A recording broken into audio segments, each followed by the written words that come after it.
But I would like to go to the last project we did together, the upgrade to 19C. Because we were on 12.2.1.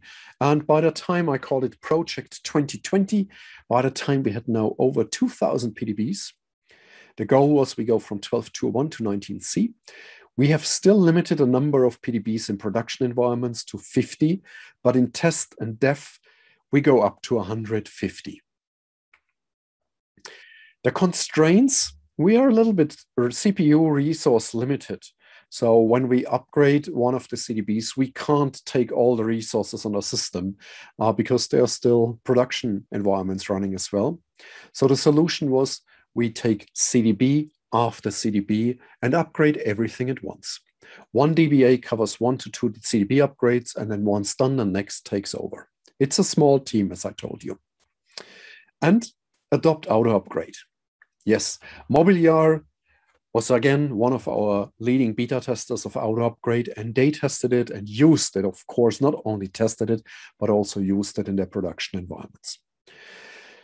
This is the environment we were upgrading at first on a single weekend, 5 CDBs, the test and dev environment, with altogether 735 PDBs. And you see between 144 and 148 PDBs. And this is the logs from the upgrade timings from 4 of them. I don't want to hide the 5th one, but the logs got lost, so I can't show you that. And you see between 380 minutes and 444.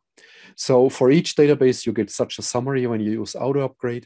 So you the setup, pre-upgrade, and so on. The biggest part, of course, underneath the second arrow line, DB upgrade with 279 minutes or 305 minutes. And then also the post-fix ups, which includes the recompilation. That takes also a little bit, but we were CPU limited here. So they were successful between 6 and 7.5 hours, including recompilation, and only 10 OCPUs were used per CDB. So this is pretty cool. And a few remarks, a few tips and tricks and hints. We had one post-fix-up issue. And as we wrote on the upgrade blog several times, use the newest O patch, very helpful. Then also, as really there's a lot of power hammering on the database, it helps to use a higher process parameter setting. Now, you may remember from one of our upgrade seminars, you can pass on a higher processor setting only for during the upgrade to AutoUpgrade. And then it will revert automatically to the previous setting after the upgrade. So we increased it here. And then it's also really helpful when you recompile just generally in your PDBs before you upgrade. This helps you saving time because of forced recompilations.